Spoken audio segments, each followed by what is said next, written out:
Welcome to Raising the Spirits, everyone. I'm Marcia Douglas, and I'm going to introduce our very illustrious panel. To my right, we have Lisa Jones. Lisa is the author of the book Broken, A Love Story, the true tale of her relationship with quadriplegic Northern Arapaho horse gentler and traditional healer Stanford Addison. Lisa, as she'll probably elaborate later, went to the Wind River Reservation in order to research an article on horse trading techniques, but ended up learning and experiencing so much more. We also have Elizabeth Fenn. Elizabeth is the chair of the history department at CU Boulder. She is the author of Pox Americana, the great smallpox epidemic of 1775 to 1782. And most recently, she won a Pulitzer for her work, Encounters at the Heart of the World, A History of the Mandan People. We also have with us here today Deborah Magpie Erling. Deborah is Bitterroot Salish and a member of the Flathead Nation. She is the author of the novel Perma Red and the Last Journals of Saskatchewan. She teaches at the University of Montana. So, and we also have Linda Hogan. Linda is on faculty at the Indian Arts Institute. She is a former writer-in-residence for the Chickasaw Nation and professor emerita at CU Boulder. She is the award-winning author of many volumes of poetry, as well as fiction and essays, and most recently, Dark Sweet, New and Selected Poems, which came out from Coffee House Press. Her awards include the Thoreau Prize from Penn and a Native Arts and Culture Award. So this is an interesting panel in that it's in many ways cross-disciplinary in nature.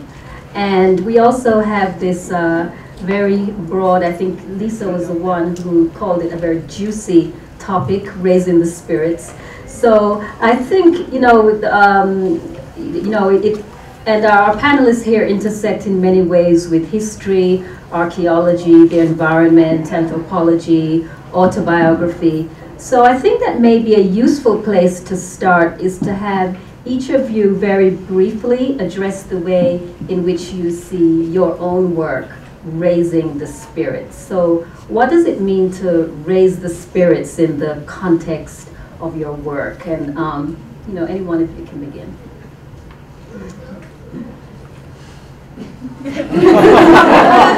I'll start at once. Oh, well, I will plunge in. Raising the spirits was a real challenge for me in my work. In fact, at one point I finished a manuscript of my latest book that simply avoided it. Completely avoided Mandan spirituality. The Mandans are the people that I wrote about. They're an indigenous nation that live in North Dakota. And frankly, Mandan people called me out on it. And gently taught me, and until eventually I realized that it would be sheer hubris to write a book that didn't address Mandan spirituality and the way Mandan people inhabit their world. It posed obvious challenges for me, some of which I'm still grappling with. I tried to write about those challenges, frankly, in the book, and we could talk about those maybe in a little bit once we hear from some of our other panelists. But it fundamentally changed the way I wrote my book to sort of embrace Mandan spirituality. Yeah. I'll go. Can you hear me? Yep. There. I started out writing really focused on stories about women from my tribe, and then I became fascinated. I taught a class called Riding the Dark Horse, Fear, Fantasy, and Magic, whose premise for graduate students was, have you ever wanted to write about werewolves in Wallowa, women trapped in attics, you know, sort of the new wave fabulous movement in fiction. And then it occurred to me that I was reading an article in one of the texts I had ordered, and it said that the last woman to be put on trial for witchcraft was Helene Duncan in 1947 under the Witchcraft Act in England. And I thought, what? And then I started looking at some of the research, and it just went on JSTOR. Started looking at research in Denver, Colorado. A woman named Cordoba was put on trial for witchcraft in 1948. Here, around here. Then I started looking at like the witches of the Southwest, the Zuni witches who were medicine people, and then it just started igniting. I thought, I've grown up with witches all my life. I know, you know, women who perform bad medicine. So it ignited something in me that was you know, I'll tell you just a little story. When I was studying Coastal Salish, Lushootseed, the language of Chief Self, Takshablu, Vi Hilbert was one of my beloved professors, and she told this story, and she said, you know, you never underestimate the power of women. And there was one woman in her tribe who had the power of, you know, very powerful medicine woman. There was a white woman who made fun of her. And she said, she very calmly said, come over here. I have something I want to tell you. And she whispered in her ear so people could hear it, but she was like, do you hear the ocean roaring? And the woman went stone cold deaf. Never heard again after that. Like, just got this.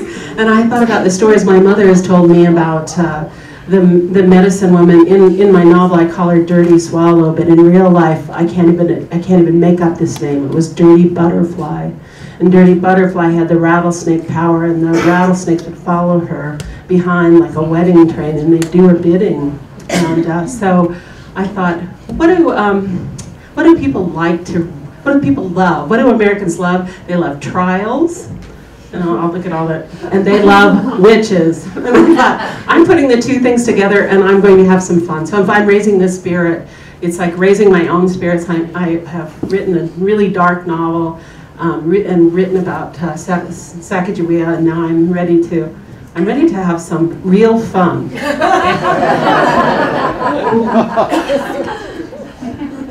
I don't know where in this process, in this title, archaeology and anthropology and these other words came from, or how they entered into this. So I just have one thing that I want to say first, and then I'll go talk about raising spirits. But we were thinking that if we talked about raising the spirits, we had to be optimists and make you all happy and lift your spirits. But the thing about archaeology and some history even is that they're based on, a lot of times archaeology is based on found objects. In our tribe, tribal nation, they're basically because of the weather conditions in the southeast. They're based on the lithics that were found, which were ceramics. So anything that was ceramic was remained, because wood would not remain. There are only a few places that fabric remains. And then there are dry cave ledges where seeds and bundles remain. And so anyway, the ceramics may have designs carved into them or imprints. And what happens with archaeology and some of the other studies is that they translate this through a Western lens. They see us through a different point of view than what they really are.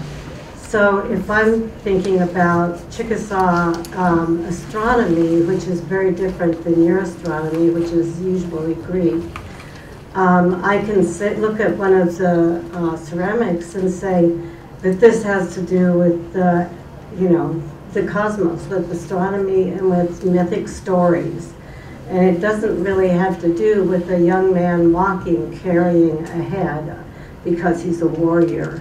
This has to do with regeneration and rebirth of a young man in a mythic story from the sky, carrying his father's head to a certain direction to replant it so that the world will be renewed. So it's a whole different story if you know what your history is. But archaeologists are limited because they don't know. They don't trust the oral tradition. And so all they have is this one or two or few things that they find. And they create our whole story, our whole archaeology from that. And so that being said, let me talk about what Raising the Spirits is to me, which is a friend of mine and I are working on a project, which she's Aboriginal Australian, and we're talking about something that's kind of taken off that's new, which is the Anthropocene, which is the new age of humans and the earth. But I'm skipping that topic and moving straight to some terms. I lived in a place called Tishomingo before I moved back to here. Tish means medicine. Tishomingo meant peace chief. Medicine also means peace. It means medicine, healing, peace. It means balance. It means harmony. So it's a word with numerous meanings. She was working with the word named Punyu, which was from one of the tribal nations in Australia, which meant pretty much the same thing. And then I was looking also at the Navajo word Hojo, and that was my early studies were in ceremonials which placed people in balance. And so raising the spirits would be taking a human being who felt that either they were out of balance or they were living in a world that was out of balance, and reinstating the harmony in that world.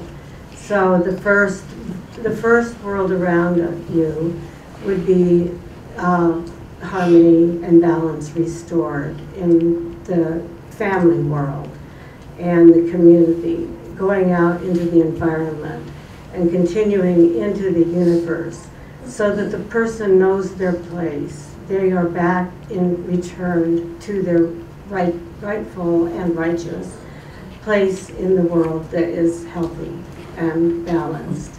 And I don't know how many of you ever feel out of balance, but some of these ceremonies will last maybe 8 days or longer, although sometimes people are able to do shorter ceremonies depending on what the situations are.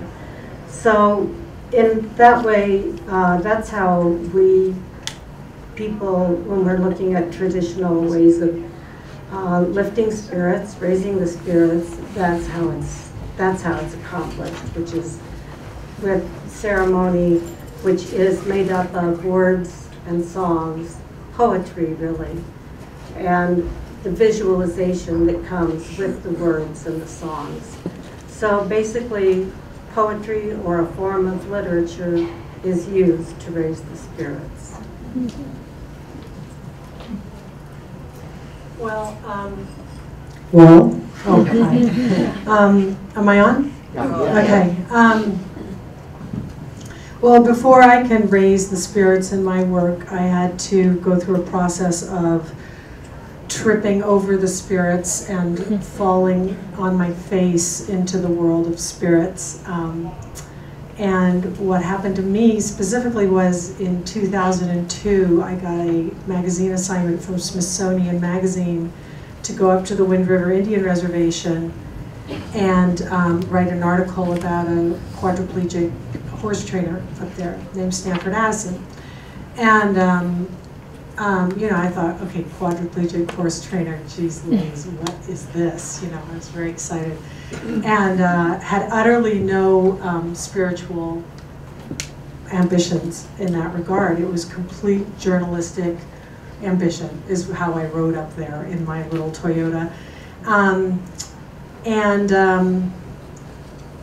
I knew about Stanford's horse training prowess, and you know, a lot of people actually called him a horse whisperer, and he had a really quite a reputation already. But what I didn't really know was that he was a big-time traditional healer. Some called him a medicine man, although he would never call himself that. He would call himself a spiritual enthusiast, right? So I go up there all hot and bothered because I'm finally getting a story in Smithsonian. And my father's a Scottish psychiatrist. I mean, I was not raised in anything but kind of the Cartesian world set, I think, therefore I am. I mean, it was not, we quit the Presbyterian church, I mean, which is the least mystical of all spiritual churches. And that was too mystical for my family. So I went up there not thinking, hey, can I have a feather or an Indian name? I was not on that. So I get up there, and Stanford comes out of his house, and I'd been camping out in the front yard with a bunch of other people from Boulder, actually. And he comes across, you know, and bumping across in his wheelchair, and calmly comes up to me, and looks at me, and it was like a body blow. I did not know what was hitting me. I mean, it was I knew something, I was being hit by something, but I had no precedent for what was hitting me. And my only thought was, your life's about to change and the jig is up. Like, he sees right through you. And I was like, shit, you know, what, shit, you know. So that was the beginning of quite an adventure. And I ended up, that it was more like Alice in Wonderland than any other literature. I mean, my experience was, I literally at one point thought I was going crazy. I really thought, well, if these things are true that I am being shown here, and I was shown many things, what else is true? And what was I raised in? And what am I doing? And who am I? And it all went like that. So, so that was me tripping into the world of the spirits, flat on my face, and making, as a completely white person whose parents are literally first generation Scottish and Swedish, I couldn't make any pretense to any like Cherokee blood or anything. And I was like a complete white lady and making every mistake you could possibly make on the reservation, and there are many you can make. And it was astonishing, and it just entered my life like a wrecking ball. I mean, really, and it changed a lot of things, and I am so blessed. I feel a lot of hard things happened, very hard things happened, but more amazing, great, positive things happened. And it has changed my life. And now Stanford, he passed away 4 years ago, but I'd say most of my waking thoughts are around assimilating what happened to me up there. So that's the beginning of my story. I want to hear about the horses. The horses, the horses. I'll talk about the horses all day. I'll join you. It's just turned into a horse panel, right?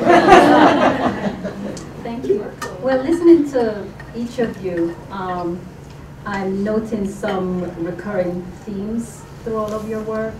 And correct me if I'm wrong, but one thing which I'm picking up on is this sense of longevity and survival, resilience. Those sorts of words come to mind. I'm thinking about what you said, Linda, about restoring harmony, for instance. So can any of you speak a little bit more about resilience and how that emerges as a theme or of importance in your work? It's something I can talk a bit about Stanford, actually. He was, his body was so weak and, well, no, it was so damaged. It wasn't weak, actually. He had been quadriplegic. I met him when I was 42 and he was 42, and he had been a quadriplegic since he was 18. And he died when he was 51. And he was a partial quad. He could kind of move his hands. But by the end, he had, you know, a colostomy bag, a pee bag. He had bad diabetes. He had 6 teeth. He had 1 lung. And you know, he was not a robust physical specimen at first glance. And he would lead sweat lodges, right? I mean, he would have sweat lodges twice a week, automatically, for whoever was there. And one very snowy January day, he had the regular sweat lodge, and he was actually sick. I think he had the flu or something. And I would help him in the sweat lodge a lot because he couldn't really use his hands very well. So I would help him with his medicines a lot. And a sweat lodge is a very pretty intense situation. I won't go into all of it, but one a day is enough in my mind. To my mind, one was enough. It lasted about 4 hours at stands, and they were extremely hot. And he was kind of passing out a little bit and kind of, you know, almost vomiting. Anyways, then some other people, after the first sweat lodge, some other folks came up and said, we need a sweat, because we're running for tribal council somewhere on another, they weren't Arapaho, they weren't, or Shoshone, they were from another part of the country. And we need a sweat because of our political, we need to strengthen ourselves for our campaign. And I got all kind of protective and sassy, and I said, you know, he's actually really sick. And then I sort of thought, what's my place here, shut up. So I did. Anyway, Stan's like, sure, you know, and he led the second sweat lodge. And so that was about 8 hours in the sweat that day for him. And I was so, like, you know, I was so dehydrated. I was dehydrated out of my mind by the end of 2 sweat lodges. And later that night, after he had, no, actually I think he went to sleep for like 36 hours after that. And then I went back to his house, and he woke up, and his sister was there too. And I said, you know,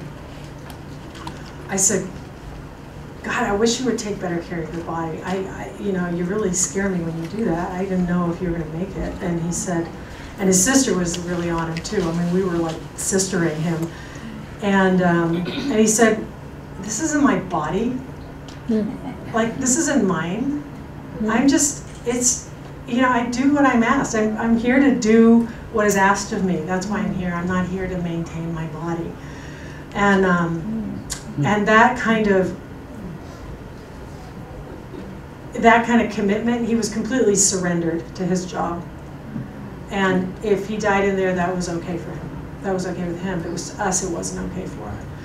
And that, like, took I want to say my last wool fell from my eyes at that point, and it wasn't my last piece of cultural blindness that went away then. But I was like, oh my God, this is who I'm dealing with. You know, I'm dealing with someone this surrendered. I've never, I mean, it was extraordinary, and I think at that point I kind of got a better grip on what was happening. Not that grip's even a word I should use, but anyway, there's some resilience for you. I think it's also all right to talk about our writing now, but I write in different forms, poetry, essays, and novels and fiction, and then also some historical writing. But the thing is that with 3 of them, with the environmental writing, essays, and fiction and historical, it's all about resilience. The resilience of the plant world, the environment, how plants communicate with each other beneath ground or through aerosols between the leaves. My characters are all extremely resilient. They have to face up to terrible situations, and they come out of it better. They come out of it stronger.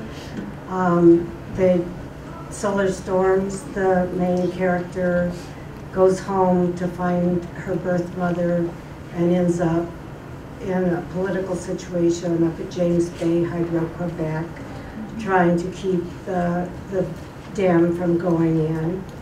And then throughout the court, she goes through the whole court process.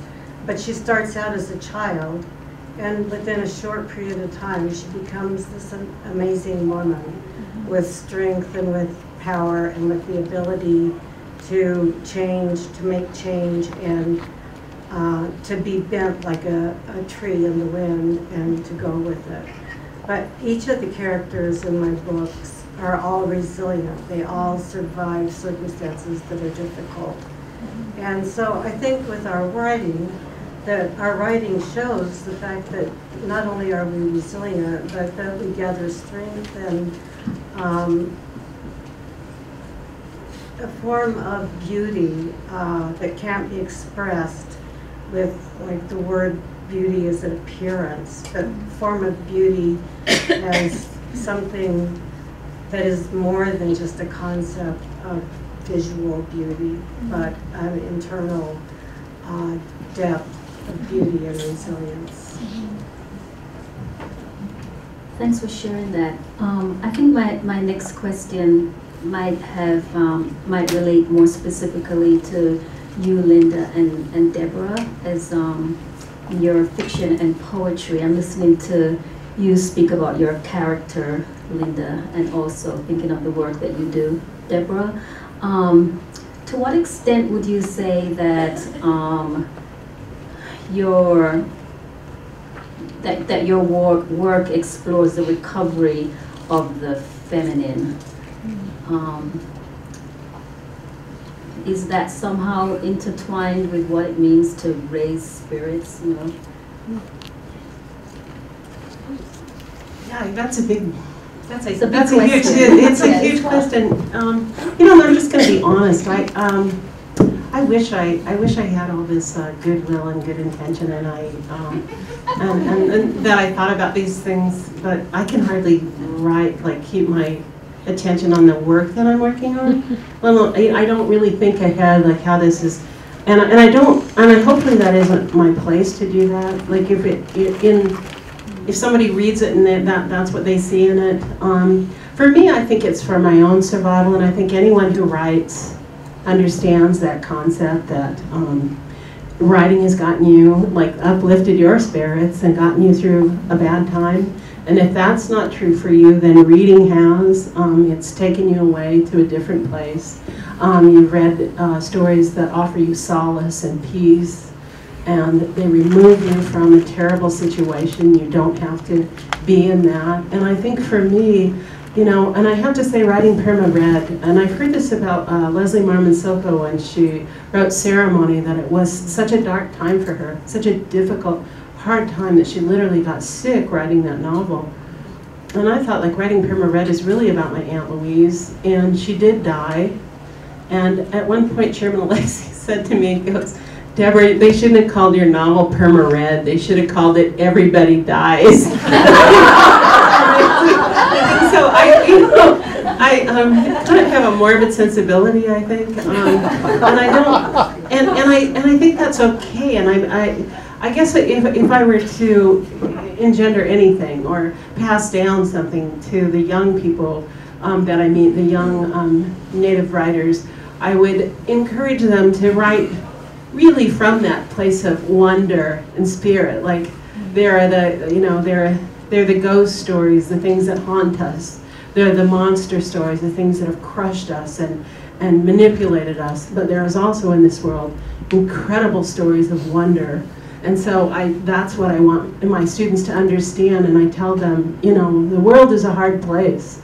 And you tell your stories, those hard stories, but you make sure that you tell yourself the good stories, because the good stories will sustain you. So, you know, and you can find that throughout history, you know, and funny stories and, you know, passionate stories and stories that are wild, and, you know, just to allow your imagination to run. I think what's happened with a lot of Native writers is we're always relegated back to the past, thrown back to the past, where we have to dig up the archaeology. We have to just constantly say the suffering, the overwhelming suffering. And I think, like, I find it terribly depressing. And I, like, you know, and I want to, there's so many stories out there that are really grand, and they need to get out, so. It reminds me a bit of what Karen McMillan says about explaining ourselves to ourselves. So I think that's where you're coming from. Yeah. Did I cut you off, Linda? No, I was just actually whispering something to her about how the characters are, well, I like that one better, explaining something to ourselves. But the feminine really enters into, well, most of my main characters are female, but even when I write a book like People of the Whale or Mean Spirit, where the characters are male, the females, just like in tribal communities, are sort of like the clan mothers, and they have a lot to say and a lot to do with everything that happens in the book. So I wouldn't go as far as to say it's like a feminist concept, because I think that came later. But before feminism, there was still the power of women, and women who were allowed and permitted, and whose role it was. I shouldn't say allowed and permitted. That goes back to pre-feminism. But the women who decided who could be a certain kind of, like the war chief or the peace chief, or the person who worked with treaties, or the person who dealt with the government, you know. And so, and all of those were women. And then each clan had its own mother, grandmother, and so we were really matriarchal. Our clans come from our female line lineage. So I don't know if that's what you mean by feminine, but that's how our world is. Although I have to say that in recent years, there has been a great shift where a lot of the men are not able to fulfill the roles that they did traditionally. And one of the things that's happened is that there is some violence towards women that didn't used to exist. And, you know, Oren Lyons, who is sort of like chief of the world, in my opinion. So I remember Shirley Hill once saying she would crawl on her knees to Oren Lyons. He was so brilliant and such a great leader. And he talks about how the main thing we have to do is respect our women. That's the most important thing. Thank you. I see a sign being held up there. Is it time for the Q&A? Yeah, that's yes. Okay. All right. Thank you. I'm sorry, I talk too much. No, that's all right. No comments. So. No. That's what you're here questions. For. Yes. Thank you. We're working on over the mixer, so go ahead. Okay. Well, I had a question for Elizabeth. I wanted to get back to the idea that it was hard for you to incorporate spirituality into the work that you were doing. And I just wanted to hear a little bit more about that, because I'm interested in nonfiction, and I'm wondering how you would incorporate it in the realm of nonfiction. Yeah, my background is much like Lisa's, right? My family was pretty atheist, agnostic. We went to a Unitarian church a couple of times. And so, frankly, spirits never occupied my world, right? You know, rocks are rocks, trees are trees, and, you know, I mean, everything fills me with wonder, and I, you know, firmly believed in this sort of butterfly wings flapping, and that, you know, that has ripple effects throughout the universe. But spirits, the way I had been taught to think about them, were just not a part of my world. And a Mandan turtle priest, a gentleman named Cedric Redfeather, and he went to Waukegan, reached out to me, actually, over the internet, and invited me to a gathering. He had a vision about basically being an Okipa maker. The Okipa is the foundational ceremony of the Mandan people, in which they reenact their history. And he asked